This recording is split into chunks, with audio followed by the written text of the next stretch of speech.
Muito bem. Dia 9 de dezembro, Dia Internacional de Combate à Corrupção, aqui no estúdio, Jair Rosa, da Secretaria Estadual da Fazenda. A educação fiscal realmente importante, com um trabalho permanente de alerta à corrupção. Jair, nas escolas, como tem sido a receptividade, principalmente dos alunos, em relação ao momento e ao futuro no combate à corrupção? O que você tem observado? A receptividade é muito boa. O que a gente percebe é que as pessoas, de modo geral, elas não têm o conhecimento de que deveriam ter. Elas pagam imposto, mas elas não sabem para que é o imposto, não sabem a destinação e, pior, não sabem como cobrar. Eu sempre digo, nós vivemos em um grande condomínio. A gente não pode aceitar síndico que não seja honesto. E nós não podemos também relegar isso apenas ao síndico. A administração ela tem que ser compartilhada. Às vezes, a gente tem, inclusive, que tomar as rédeas da situação.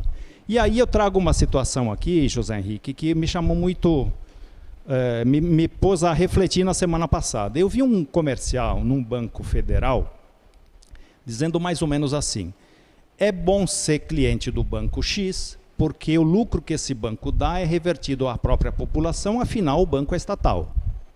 E na semana passada eu vi também um projeto de lei orçamentária cujo relator é um deputado, um senador cearense, em que foi previsto um aumento generoso do fundo partidário. Esse aumento é superior a 100%. Qual é a justificativa que ele, relator, deu para esse aumento? Dizendo que a União teria dividendos a receber também em valor significativo que fariam esse lastro. Aí eu imaginei, espera aí, se esse banco público vai ter um dividendo maior, porque vai ter mais clientes, mais negócios, e esse lucro vai ser revertido em dividendos ao governo, e o governo pegar esse dinheiro e aplicar em fundo partidário, ele não está de jeito nenhum aplicando na sociedade. Portanto, orai e vigiai.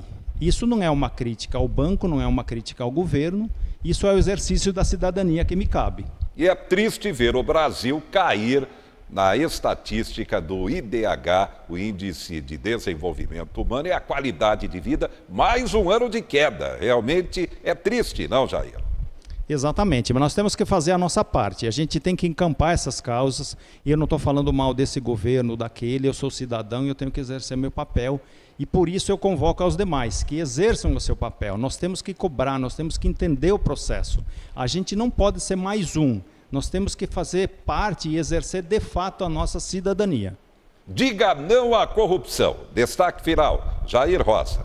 Eu fico agradecido pela oportunidade aqui e conclamo a todos que a gente trabalhe em bloco, independente de partido, independente de paixões. Nós precisamos combater porque o processo está epidêmico. Nós não podemos mais conviver com isso, sob pena de a gente fragilizar qualquer tipo de sociedade.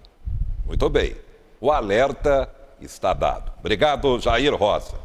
O desemprego continua sendo um desafio para a população.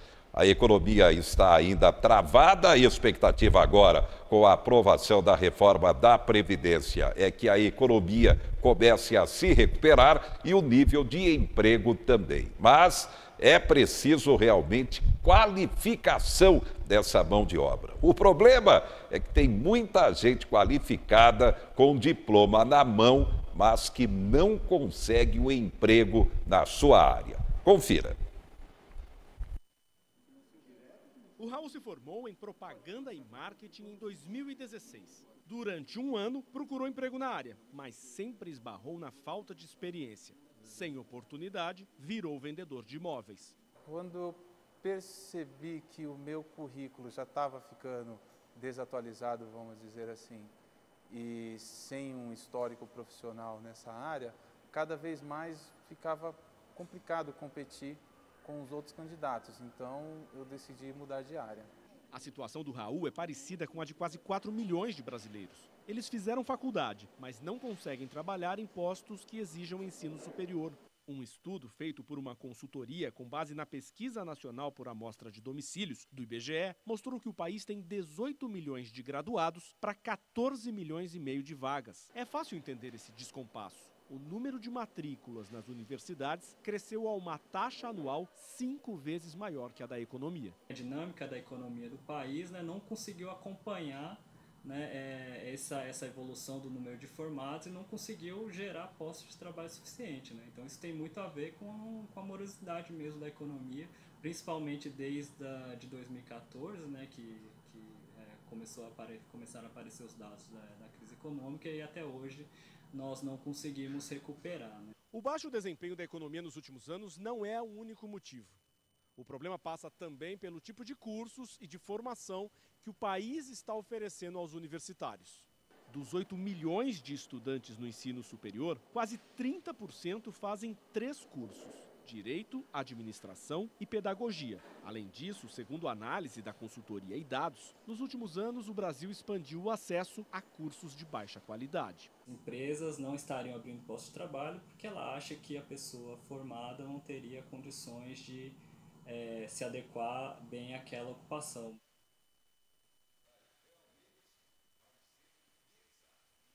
Em 2020, o mercado de trabalho. E é claro, tudo vai depender da economia. E a popularidade do governo, é claro, vai depender basicamente dessa questão. Vamos aguardar.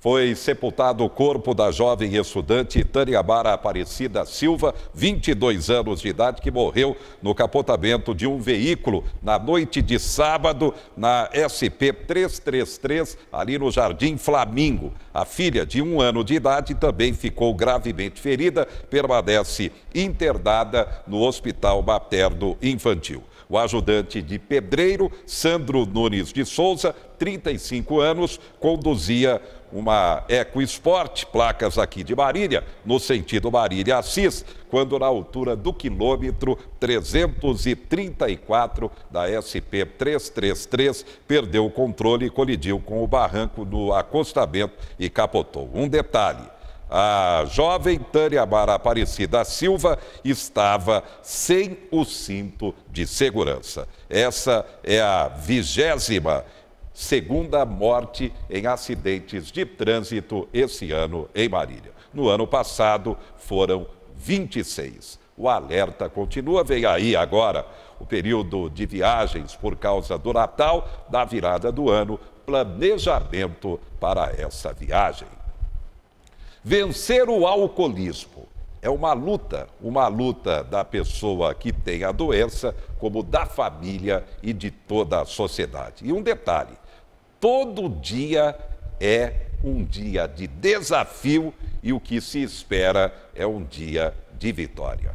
Especialista faz o comentário: como vencer o alcoolismo. Nesse dia 9 de dezembro é lembrado o Dia dos Alcoólicos Anônimos. Nós, psiquiatras, temos um grande problema para ajudar as pessoas que usam álcool em excesso e que vão adoecendo pelo uso do álcool. Por que é difícil assim? Nós não temos nenhum exame para mostrar que a pessoa está dependente do álcool, né? Que é um alcoolista. A gente não tem exame nenhum. Não tem como comprovar, como fazer um eletrocardiograma. As pessoas que bebem, elas sempre têm uma ideia, isso é universal, que elas bebem socialmente, que elas param de beber quando elas querem, que elas não bebem destilados, não bebem cachaça, como se isso fizesse o uso do álcool menos problemático. E é difícil, sim, quando nós estamos diante de uma pessoa que bebe e que está causando problemas na vida dela, é difícil nós mostrarmos para ela assim, o seu adoecimento. É muito difícil para nós. Quem percebe, em primeiro lugar, os problemas causados pelo álcool é a família, as pessoas que vivem com a pessoa que está usando o álcool. Eu não tenho a menor dúvida hoje em dia que o maior problema de dependência, o maior problema de dano que se causa, o maior problema de perdas que se causa para o Estado, do ponto de vista de saúde pública, é o uso do álcool. É muito pior que o uso de maconha, do que crack, do que cocaína. É álcool. As pessoas morrem muito pelo álcool, destroem famílias pelo álcool, destroem profissões.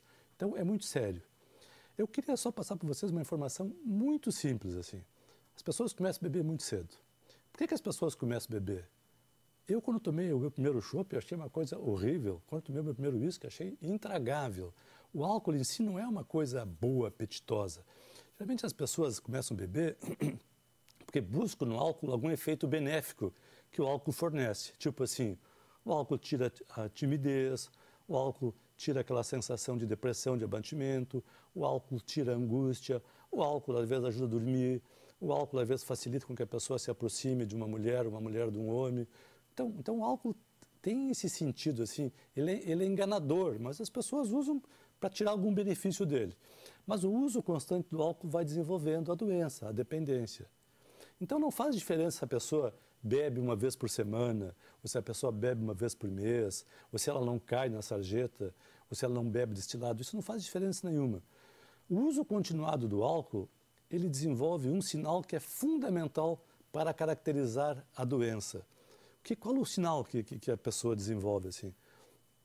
O sinal é bem simplesinho. A pessoa, quando começa a beber, não bebe pouco. Se a pessoa não bebe nada, ela pode ficar uma semana sem beber, um mês sem beber, sem problema nenhum. Mas quando ela começa a ingerir álcool, se ela toma uma cerveja ou se toma uma dose de destilado, isso desenvolve um apetite dentro da pessoa muito grande e ela precisa beber cada vez mais. Esse é um sinal evidente de doença. Se a pessoa tem isso, ela é uma dependente, ela é um doente. E sim terá que buscar ajuda. Assim, porque nós temos muita dificuldade assim, de dizer para o paciente que uma vez ele sendo dependente, ele não vai conseguir beber pouco. Pode passar 6 meses sem beber nada. A tendência, se ele beber, é beber de novo. Isso é uma doença que se instala no cérebro da pessoa, não se sabe nem bem como que em contato com o álcool, o apetite dispara. Também temos um outro grupo de pessoas que são os chamados bebedores pesados, que às vezes não chegaram nesse ponto assim de começar a beber e beber muito quando desenvolve o apetite. Mas são pessoas que precisam beber para fazer coisas na vida. Precisam beber para sair à noite, precisam beber para se encontrar com alguém. São pessoas assim que fazem da sua vida, incluem na sua vida o álcool. Eu observo e até faço brincadeira com meus amigos. Vamos fazer uma festa e convidar os amigos e não oferecer álcool, bebida. Ver o que acontece. Talvez ficaremos sozinhos nas nossas festas. Então, sim, né, se você é uma moça ou se você é um rapaz que está namorando alguém que tem 17, 20, 22 anos e que todas as noites que sai com você bebe excessivamente, que chama atenção, que se atrapalha, que muda a sua conduta, que fica mais irritado, mais desconfiado, abra o olho. Cuidado com essa relação, porque depois você terá no futuro um problema sério na sua vida se você se envolver com essa pessoa, casar. Eu observo muitas pessoas dizendo o seguinte: eu nunca me dei conta que ele tinha problema. Esse problema está lá atrás, as pessoas não se dão conta porque as pessoas negam a realidade. Então, observa assim, com quem você está se relacionando, assim, porque isso é um grande problema de saúde pública. E não tem remédio para tirar a vontade de beber, não tem remédio. O alerta está dado na luta contra o alcoolismo. Destaques finais. Bolsonaro decide mandar o vice Mourão para a posse de Fernandes na Argentina nesta terça-feira. Preço do frete é debatido pelo governo com empresários da área do transporte. Alta do saque do FGTS de R$ 500 para R$ 998 deve beneficiar 10 milhões de trabalhadores. Ainda não começou, por enquanto R$ 500, falta o presidente assinar. Governo de São Paulo mapeia melhor negócio para abrir em cada região do estado, inclusive região de Marília. Receita abre consulta ao último lote de restituição do imposto de renda. Mercado financeiro aumenta estimativa da inflação com a alta da carne, inclusive, e passa a programar alta também do PIB para 1,1%. Economia do Japão, só no terceiro trimestre, cresceu 1,8%. O prefeito de São Paulo, Bruno Covas, faz nesta terça-feira a 4ª sessão de quimioterapia contra o câncer. O tumor diminuiu e serão necessárias mais 5 sessões de quimioterapia. Cai a popularidade do presidente Bolsonaro, do governo Bolsonaro. Tudo está ligado à economia e, é claro, à geração de emprego, qualidade de vida. Enquanto isso, Moro e Guedes, ministros, Moro da Justiça, Guedes da Economia, tem alta aprovação entre ricos e baixa entre os pobres, segundo a pesquisa do Datafolha. Na verdade, tudo para 2020 vai depender dessa qualidade de vida. Vamos conferir como está no momento a popularidade do presidente Bolsonaro. Na pesquisa, os entrevistados eram perguntados se conheciam os nomes de alguns ministros do governo Bolsonaro que seriam citados. Em seguida, eram questionados como avaliam o desempenho deles. O ministro da Justiça é o mais conhecido, citado por 93% dos entrevistados. Em seguida, vem Paulo Guedes, Damares Alves, Ricardo Salles e Tarcísio Freitas. Daqueles que conhecem o ministro Moro, 53% o avaliaram como ótimo ou bom, 23% regular e 21% acham que a gestão dele é ruim ou péssima. 3% não responderam.